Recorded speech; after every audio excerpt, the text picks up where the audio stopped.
What does it mean to have no maintenance strategy? Not having a maintenance strategy is the simplest strategy to have for asset maintenance. The absence of a strategy eliminates the need to plan ahead for maintenance. Unplanned, reactive maintenance is the most likely type of maintenance that will occur. Despite the fact that no strategy exists, most types of maintenance tasks are still possible. For example, preventive maintenance may occur when the operator decides to do it.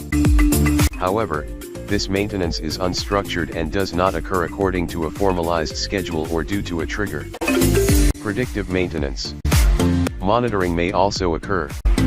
For example, a bathroom sink may be subject to condition monitoring every time it is used. The user may notice a decrease in flow rate, and initiate preventive repairs for the sink.